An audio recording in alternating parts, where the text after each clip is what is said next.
Hello everyone, welcome to the channel. This is English Custom Woodworking Workshop. Hope you're having a great day.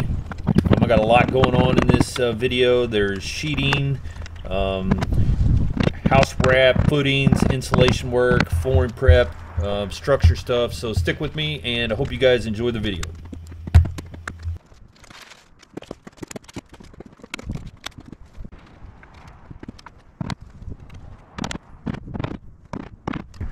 I got one sheet right now, 4x8, $50 a pop. I'm trying to be as smart as I can with it. So we're going to try to make it work for as much of this as possible with as little scrap as possible. Let's see what we can do.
Alright, so this side I've got sheeted except for this little spot right here, and I need to finish the flashing. This side here is completely done, so I can start putting paper on it. And this side I got one little spot here and that spot up there.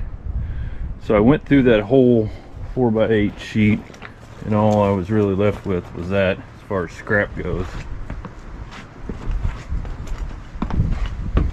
And then I've got to do the outside of this door. I got up there and down the sides. See if I can piece some into that and into that.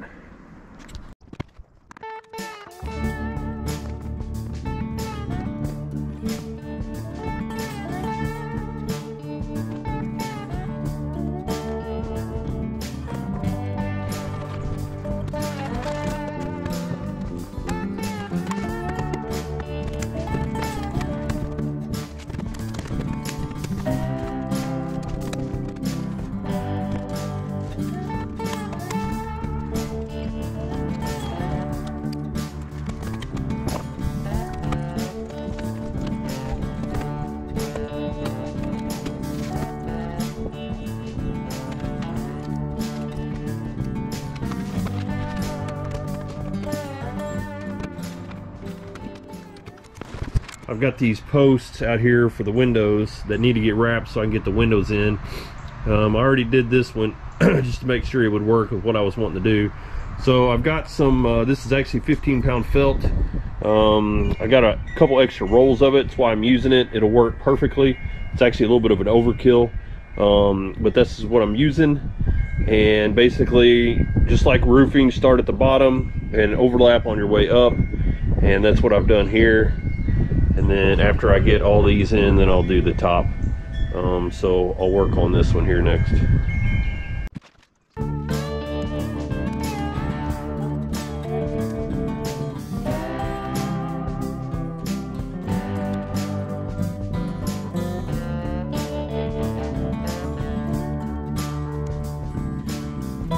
Thank you.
Measure twice, cut once, huh?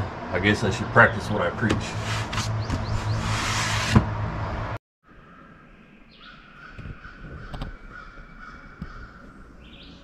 So I've got this wrapped all the way around on this side.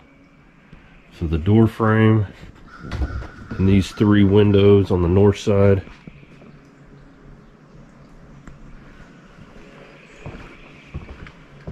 Once again, this is felt paper. It's more like roofing paper, but it'll definitely work for this application. And once again, it's probably overkill, but I've got some excess rolls that are just laying around, needed to be used to work perfect. So I'm going to continue coming around the corner.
So I ran out of staples here on this side, but I pretty much got this side wrapped up above the windows. So if I wanted to, I could get the windows in here on the east side. The north side also is done, and if I wanted to, I could get the windows on that side.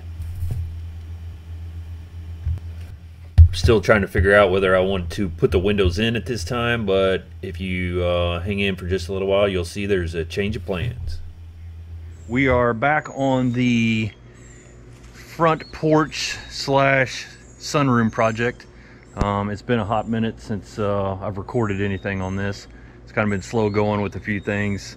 I did a couple things that didn't really feel like were very exciting to be recorded, and then there was one thing that I did do that I wanted to record, but I forgot my camera. So let's just start out with looking at some of the progress we've made here. First off, one of the main things that I did is I have finished the black wrap all the way around. Got done with that. There wasn't a lot left to do, but there was a few small areas that I needed to finish up. I got it done all the way up in the gable end, all the way around. Just followed around. Pardon my busy camera here. Try not to make you guys too sick. And I finished it all the way around. So also something that I've done in the meantime is I wrapped the windows. Not permanently, it's just kind of a temporary thing, and the main reason being is that I got the installation guy to show up and do the work inside, and it is open cell foam, which is almost like sponge like material. So there is some driving rain sometimes that will come in, typically not on this end or on the other end, this end or this end. So he kind of warned that it needed to be protected from any precipitation, otherwise it would just soak up rainwater and then be like a full sponge and be hard to dry out. So we wrapped the windows. This one up here was actually wrapped also, but took it down. Mainly trying to leave this open because that's the only place for the time being that any heat that gathers on the inside can escape out. So one of the other things I've done, so in the process of kind of examining this porch and some of the stuff that I'm going to really have to do, which is going to be my next big step, I noticed that this pier, this corner pier right here, this is a temporary support and this is a temporary support, but this pier was sitting on that block and only the back edge of the pier was actually touching the block. The block had settled and it was barely even touching it, and then I went around and checked a few things level. None of this stuff was level, and I actually even noticed that the way that the floor joists are running inside, because of this corner settling, goes down, and then the flooring in here, the way it's run, was actually sticking up in the middle, because some of the flooring basically goes halfway and then the other flooring goes halfway, it covers half the distance. But anyway, so I needed to fix this. This is what I was wanting to record and forgot my camera. So basically what I did is I came in with some bottle jacks. I jacked up this joist here until I got everything level, checked everything level. Actually kind of put this corner window a little bit out of level, but that's all right. When I put the windows in, we can fix that. So I got it jacked up. I put these temporary supports in.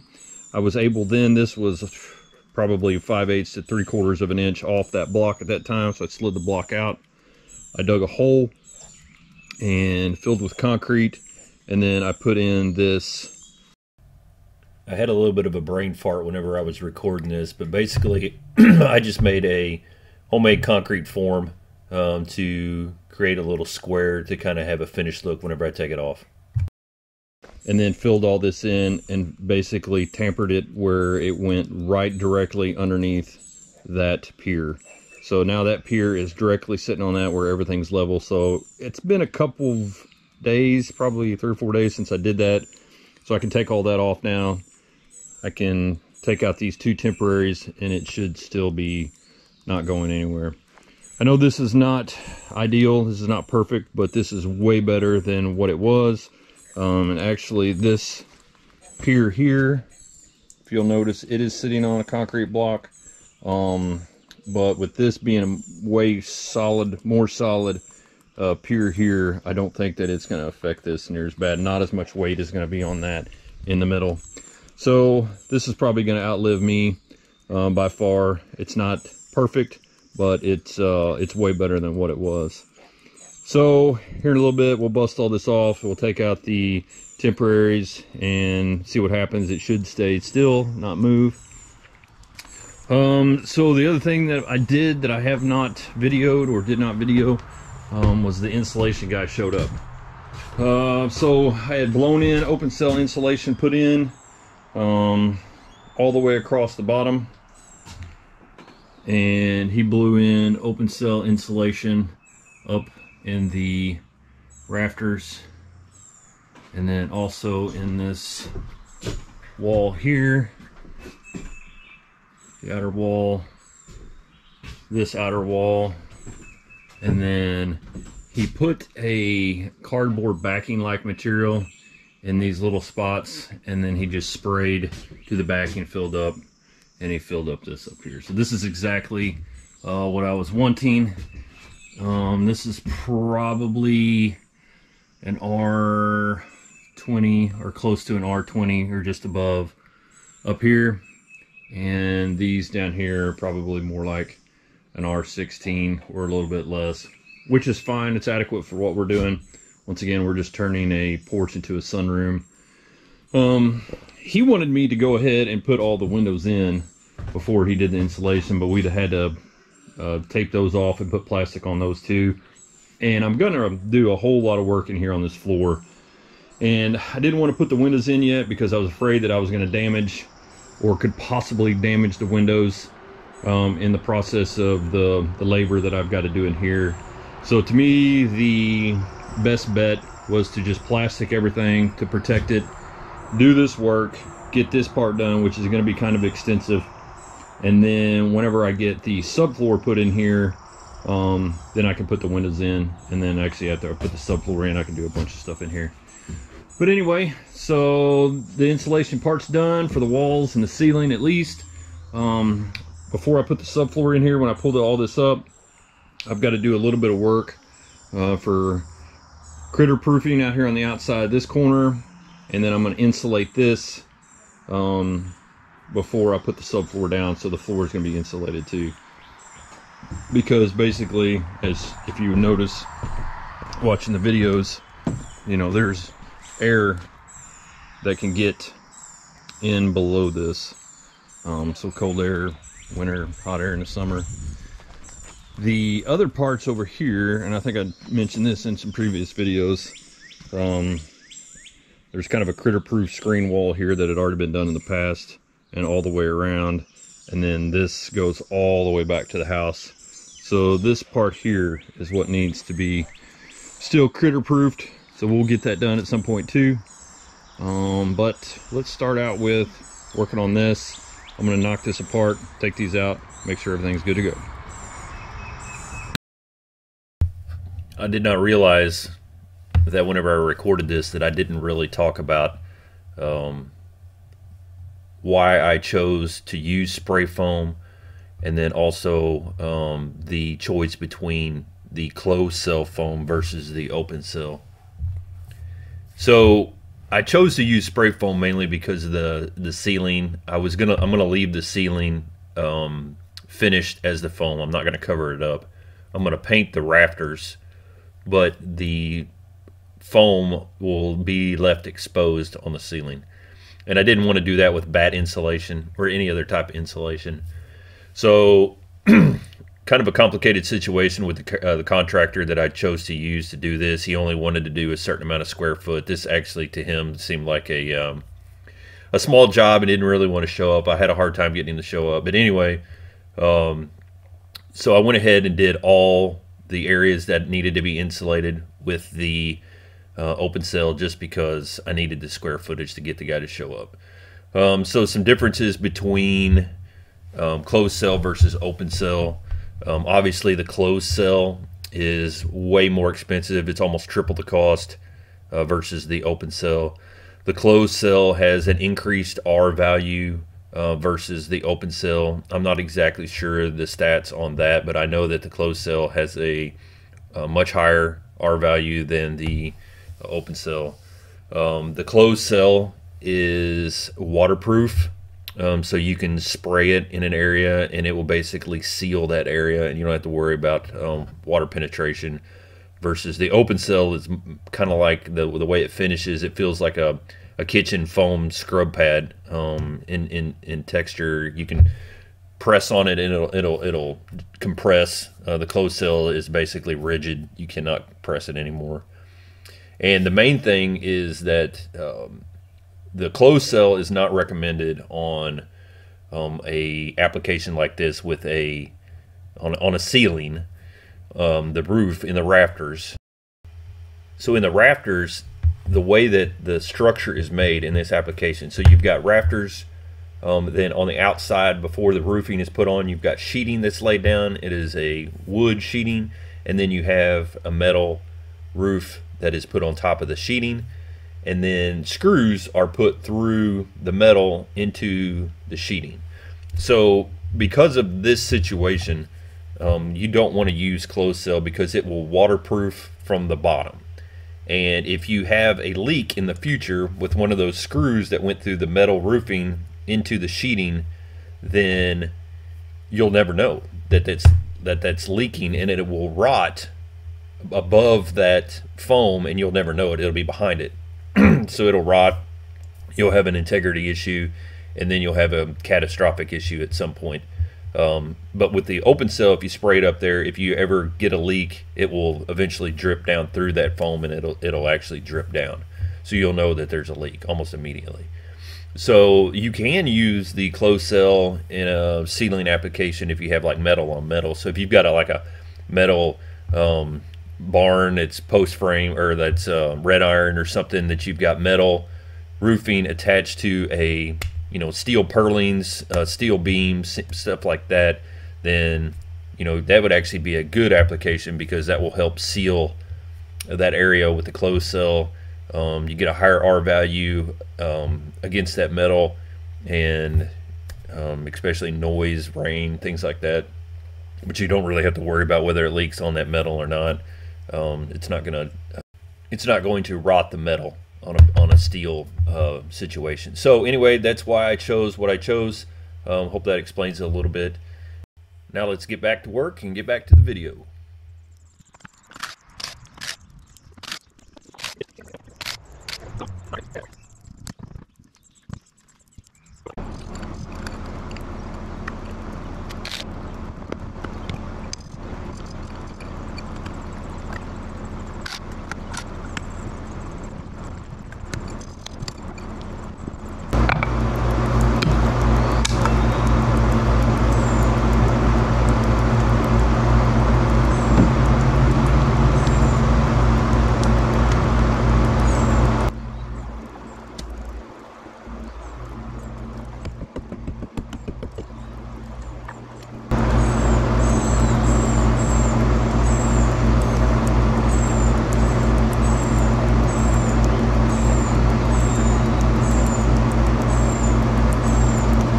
Go.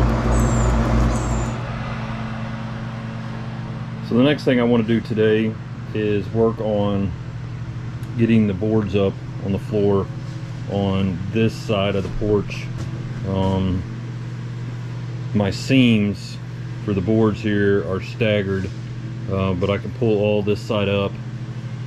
I have to cut the edges back along here because the way that this was built, they actually built this wall on top of the deck, which is the wrong thing to do. Maybe the right thing to do, but if you were planning on ever doing anything else, it's the wrong thing to do. But anyway, I have to cut all these back.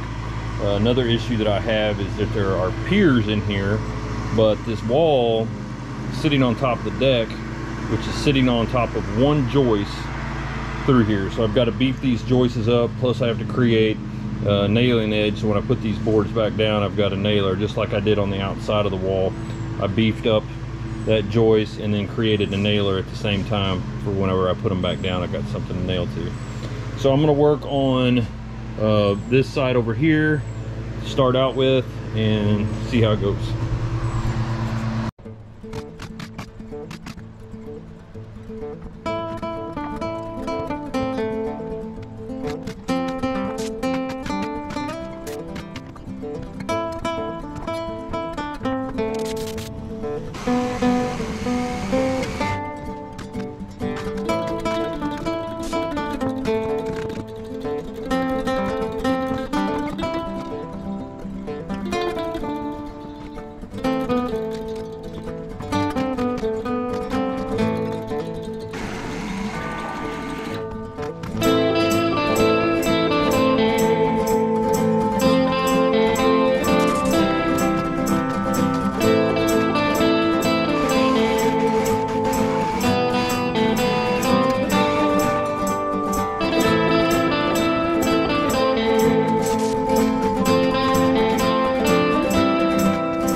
So this last board on this run is going to be the most challenging.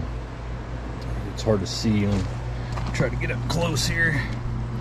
But the wall, bottom plate, it's actually sitting on top of this board, which is sitting on top of the outside joist frame. So this is going to be the most challenging. Obviously I cannot just pull it out from underneath the bottom plate there, so I'm going to have to cut it right along down through here. Basically it's going to be scrap. I doubt I'll be able to salvage it into much, and it's going to have to do it all the way down whenever I get to this other side too. So I'm going to have to turn my blade. I might end up butchering a lot of this, but once again, whenever I put the subfloor down, it's all going to be brand new and covered up. It's going to be a completely different game plan going back down, so I'm not terribly worried about salvaging this piece. If I do, I do, but I think that honestly whenever I put this stuff back down, this is going to be kind of inside, so I'd rather it be more like indoor flooring rather than outdoor decking.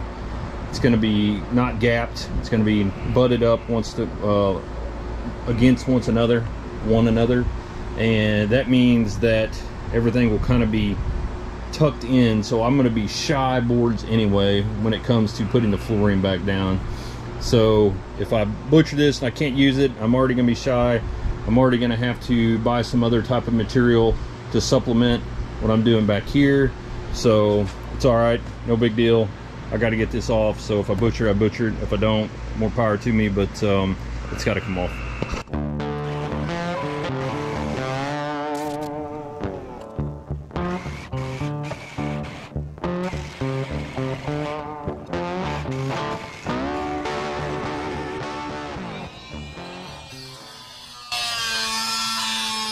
$2,000 years later.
Okay, so I've got most of this cut out now on this side at least. This half. I've got the door area cut out where I'm going to create a threshold for this door. I've got all the boards cut out on this side, along through here and down that end. These two piers are going to have to be fixed. It's the same situation as out there. Basically, they're just nailed in. They're not really supporting very much at all. I need some blockers in here that'll help support these two. I was walking on these a while ago, and this board here is extremely loose. Of course, when you put decking on them, it makes them a little bit more solid, but it wouldn't hurt to have some blocking in. So the main thing here that I've got to work on is I've got a pier here. It's kind of hard to see, but I've got this much hanging over that I've got to put probably another joist in. I know it's just going to be nailed into what's already there, so it's not going to be terribly supportive. It's not like it's running the whole length from rim board to rim board, but I'll put some blocks in. That'll help a little bit. I will probably use like some lags. That'll help quite a bit. And then make sure that there's enough overhanging so when the decking goes back down or the subfloor goes back down, there's something to nail off to. I might have to put just a little piece of trim or a 2x4 out here on the outside just for a nailer. It's not going to be supportive. So need one here, need one here, need one here. I need to redo these two, and I need to block all these. So that's up next. I think I'm going to work on this side, get this side done, and then once I get this other side done, then I'll work on this. It's going to be the same similar situation. This is a little bit greater of a distance than this other side, but basically the same situation. I'm going to have to cut along that edge, cut along these edges, and then pull it up, and then I'll have to create like some type of threshold out here, and then take these boards off along the back edge here. All right, so let's work on this, these two, and this here.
$2,000 years later.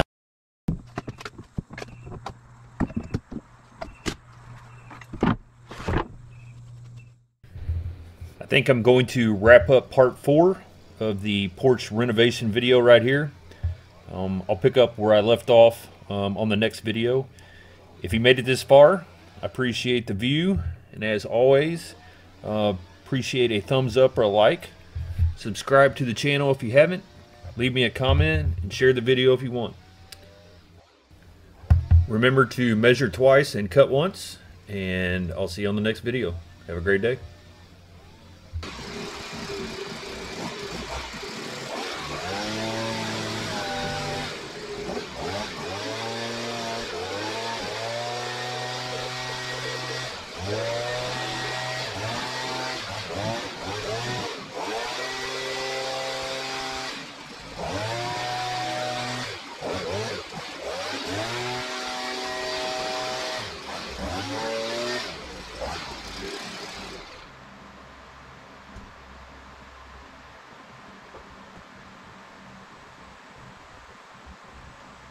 Stop recording.